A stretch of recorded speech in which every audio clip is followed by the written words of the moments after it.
Good evening. Sean Lafferty is off tonight. The U.S. Supreme Court is confirming the leak of a draft opinion, which apparently reflects the conservative majority's plan to vote to overturn the landmark Roe v. Wade decision. The court cautioning the draft opinion is not final. If and when the decision is announced, it will change the law of the land concerning abortion.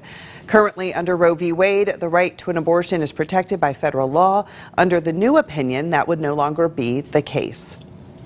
And Fontaine Glenn is in the control room with local reaction to this news that we've been learning about today, Fontaine. Yes, Joe, the battle over Roe v. Wade continues as the future of the 50-year law is put into question. This possible move by the Supreme Court will move the decision on whether or not abortion is legal from the federal government to the state level.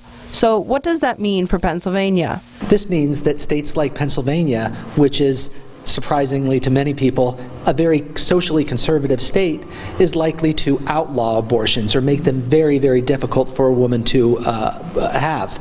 If the leak turns out to be the decision of the court, those who are pro-life say this is a step in the right direction of overturning Roe v. Wade.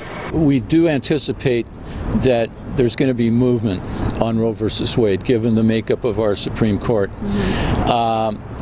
I'm still surprised. Maybe it's just sounds too good to be true, but I'm still not that optimistic that Roe versus Wade will be totally, quote unquote, overturned.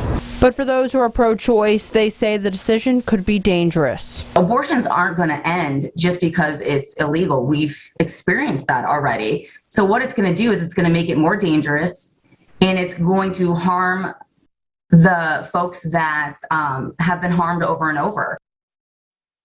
And then Chief Justice John G. Roberts Jr. releasing a statement on the leak, saying in part, quote, "To the extent this betrayal of confidences of the court was intended to undermine the integrity of our operations, it will not succeed," end quote. And to find that full quote, you can head over to our website, yourerie.com. Jill? Okay, Fontaine, thank you.